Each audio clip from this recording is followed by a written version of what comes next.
Hello everyone, welcome back to our channel Learn with Nishman.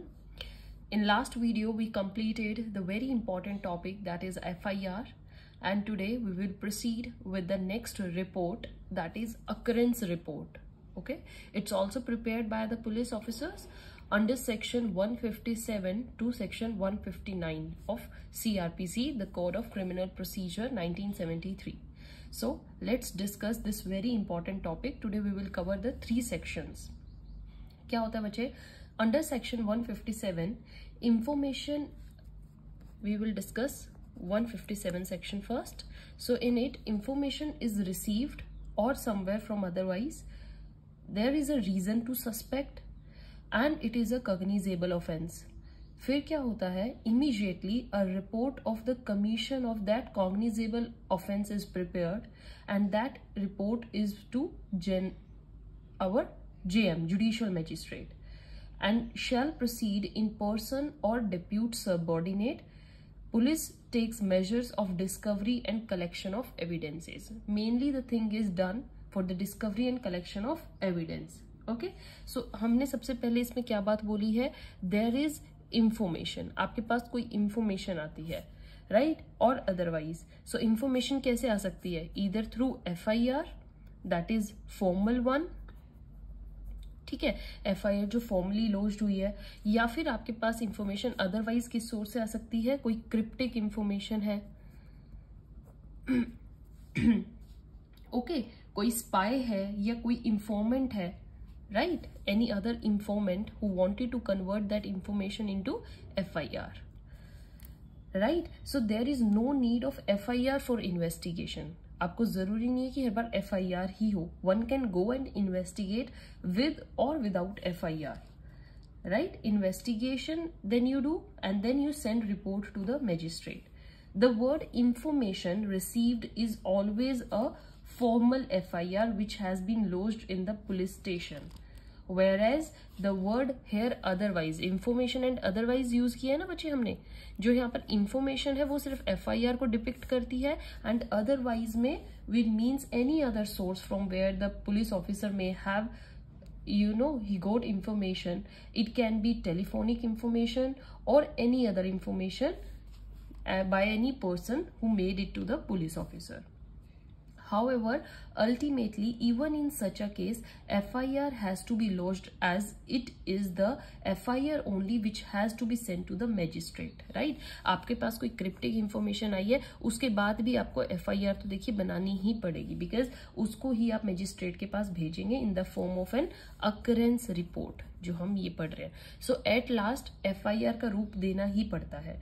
By chance if he suspects that he will directly go and investigate, okay, the report, a copy of FIR is sent forthwith to the magistrate, right, preferably on the same day.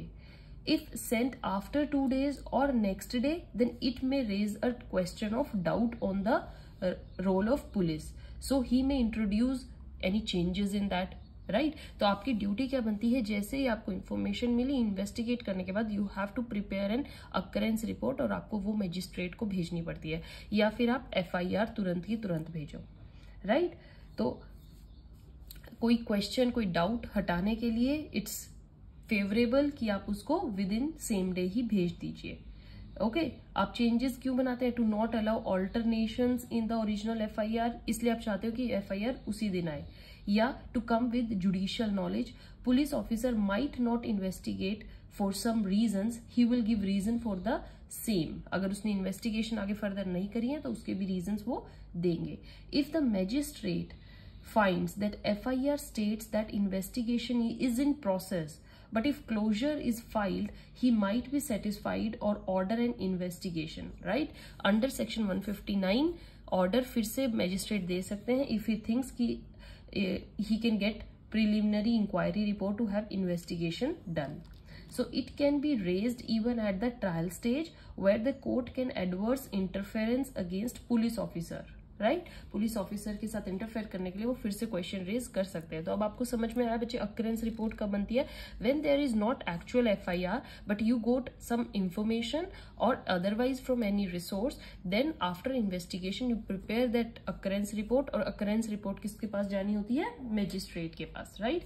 देखिए, जैसे ही कोई cognizable offence की police वालों के पास सूचना आती है तो वो इसकी रिपोर्ट कंसर्न मैजिस्ट्रेट को पहुंचाएंगे, राइट, ताकि कोर्ट अपनी कार्रवाई को या उनके जो वो स्टेप ले रहे हैं पुलिस ऑफिसर्स उसको चेक या कंट्रोल कर सके कि कॉग्निजेबल ऑफेंस बन रहा है या नहीं। बिकॉज मैजिस्ट्रेट क्या डिस्ट्रिक्ट के अंदर जिम्मेदारी है कि वहां पर जो भी अपराध हो रहे हैं वो उनकी जल्दी डिस्पोज ऑफ करें।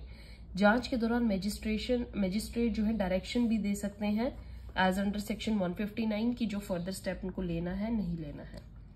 Okay, so it can raise even at the trial stage पर भी ये क्वेश्चन उठ सकता है, but there are exceptions like curfew है, राइट्स हैं, कोर्ट में will not attach corroborative value in case of suspicion, यहां पर ऐसे नहीं कर सकती। ओके, सो 157 में we read two situation, first accused name plus no serious nature of offence, then he call him to the police.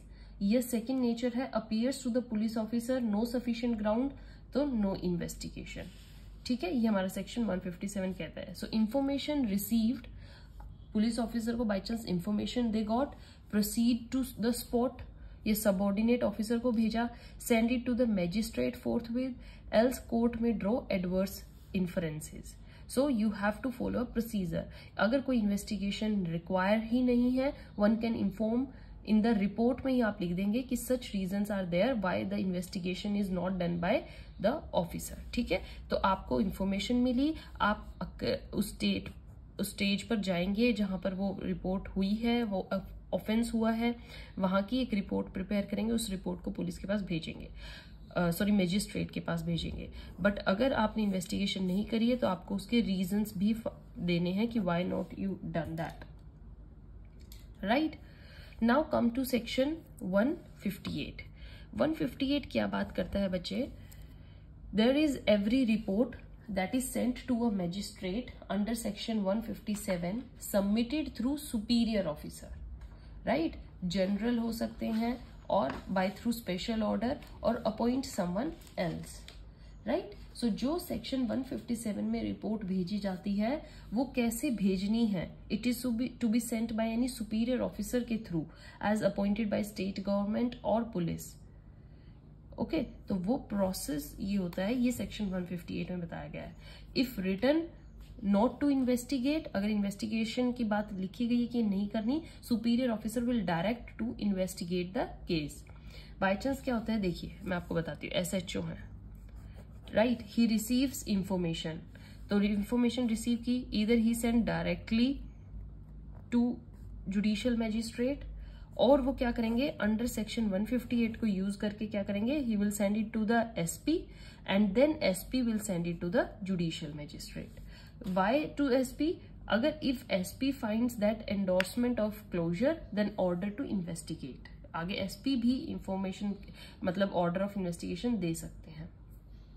समझ गए बच्चे? सो FIR प्रिपेयर होती है, देन पुलिस रिपोर्ट बनती है इन्वेस्टिगेशन के बाद। Occurrence report orders are given before investigation. Section 159 is initially before investigation. 159 का आप यूज बिफोर इन्वेस्टिगेशन ही कर सकते हैं। 159 क्या कहता है? Such magistrate to whom the occurrence report is sent on receiving the report may direct the investigation या depute any subordinate magistrate to hold a preliminary inquiry or provide as per code। क्या होता है बच्चे? Police officer return that investigation is going on. So what is the role of magistrate here? Question arise होता है। देखिए, a magistrate will not do anything, but if it's not done properly then he can order under section 156 clause 3 to do it accordingly. If no investigation, अगर investigation ही नहीं है then order under section 159 after looking FIR copy if he feels that there are एम्बिगिटीज या there is a need to do investigation, then he can order preliminary inquiry. Okay, what if there is a mala fide intention? then that can be used done under section 482. आप उसको quash कर सकते हैं, मैंने आपको बताया था. What if facts suggestive of offences but conducts improper proceedings improper हुई है but offense suggestive है. देखिए, informant turned into complainant and complaint proceedings would be initiated. So preliminary inquiry only relates to the know whether an offense was actually committed or not committed.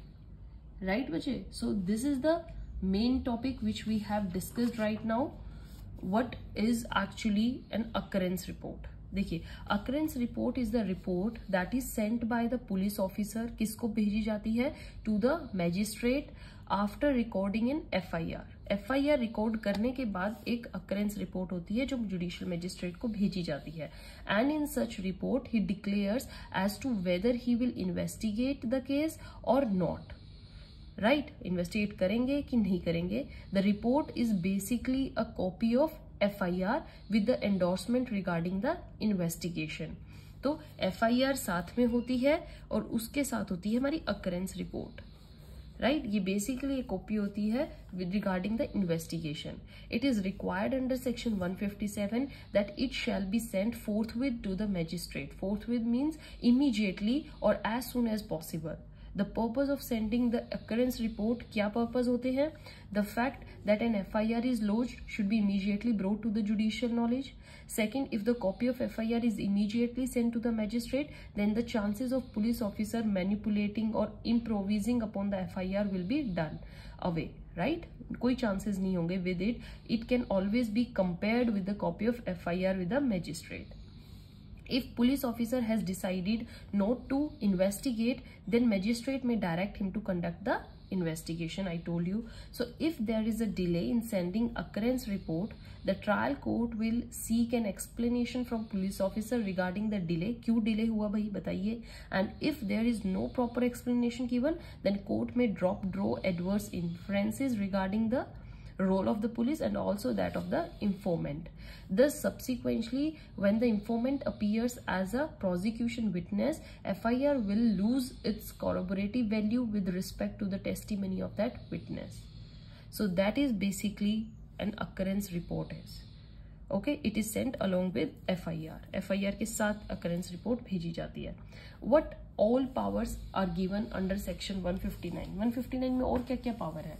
देखिए, 159 has a limited application. Following situations में arise. क्या क्या situations होती हैं? Police officer rights in endorsement that he is investigating the case and in such a case the magistrate need not pass any order under section 159. अगर investigation चल रही है तो तब आप 159 को यूज नहीं कर सकते. He will simply keep occurrence report in case file.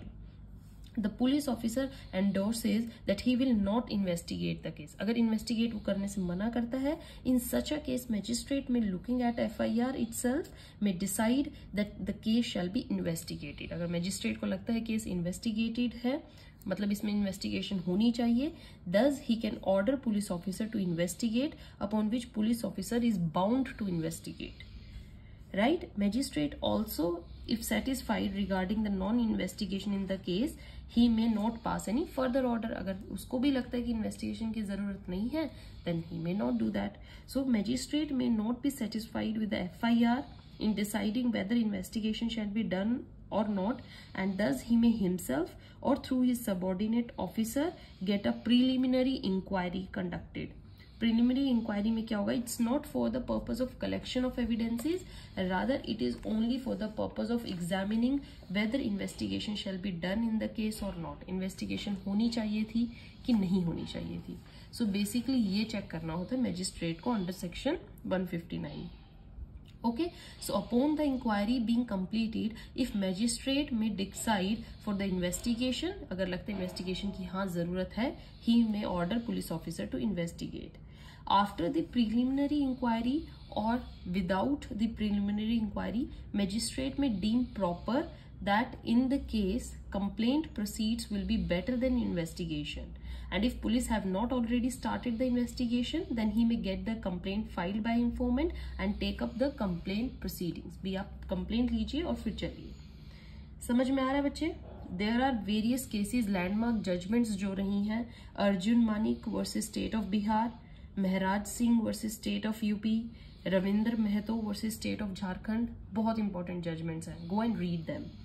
Right now आपको इंटरव्यू बेस्ड क्वेश्चन आ जाता है बच्चे, what is the difference between section 156 clause 3 and section 159, इनके बीच का डिफरेंस बताइए। अभी जस्ट आई टोल्ड यू 159 में क्या है।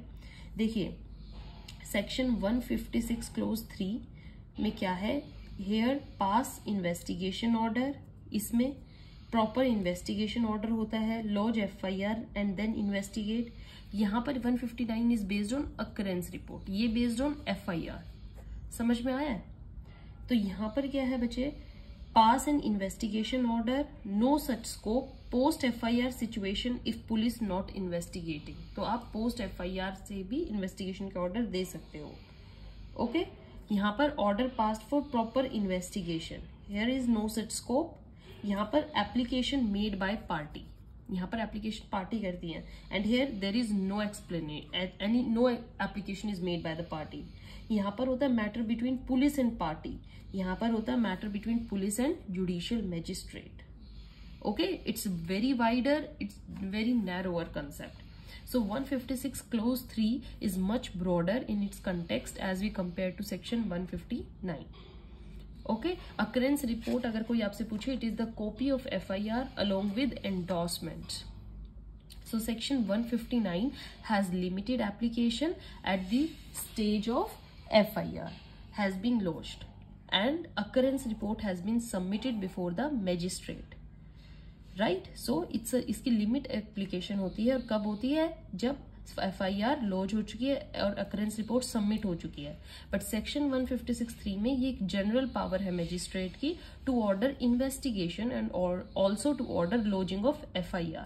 दस section 156(3) can be passed even before FIR के लॉज होने से पहले भी आप 156 क्लोज 3 को यूज कर सकते हो, FIR के बाद आप 159 को यूज कर सकते हो। Right, बच्चे? So under section 156 clause 3, aggrieved party can make an application to the magistrate for an order, whereas section 159 में occurrence report का केस होता है and it is an official communication between police officer and the magistrate, and informant doesn't have a right to put an application under section 159. यहाँ पर इसमें applicant का कोई role नहीं होता है। ओके इन्फॉर्मर का कोई रोल नहीं होता है, यहाँ पर पार्टीज का रोल होता है। If it is sole prerogative of the judicial magistrate and that too when the police officer has decided not to investigate. ये तभी यूज होगा जब पुलिस ने ये लिखा हो that we will not investigate the matter. जबकि 156 क्लोज 3 में यहाँ पर क्या होता है, यहाँ पर जुडिशियल मैजिस्ट्रेट का एक रोल वाइडर हो जाता है, they feel more independent here and they can pass order even before FIR, right.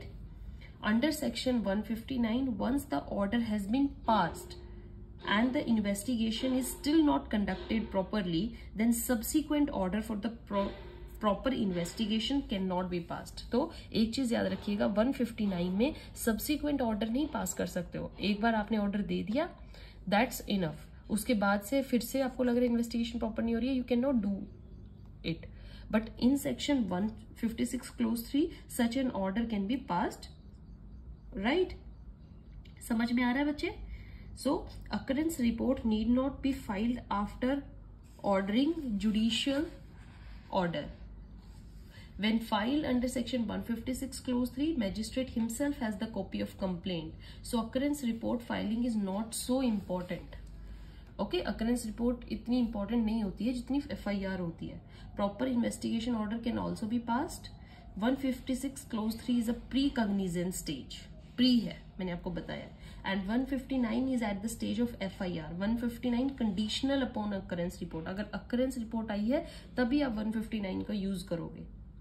Okay he can not order under section 159 but he can order under section 156 clause 3। समझ में आ रहा है बच्चे? Okay, so this is all about today, what is the role of occurrence report. It is not that compulsory, but if you give judicial magistrate information about the situation, what occurred and how they will proceed with the FIR, then judicial magistrate will take this into consideration, and if he thinks that investigation is further required, he can order under section 159. So for today we will do this, and in next video we will go with section 160 to further 160, 161. So stay tuned for the next video. Keep reading this, keep watching. We have done section 157, 158 and 159 today. Read landmark judgments which I have given. Till then, goodbye and thank you.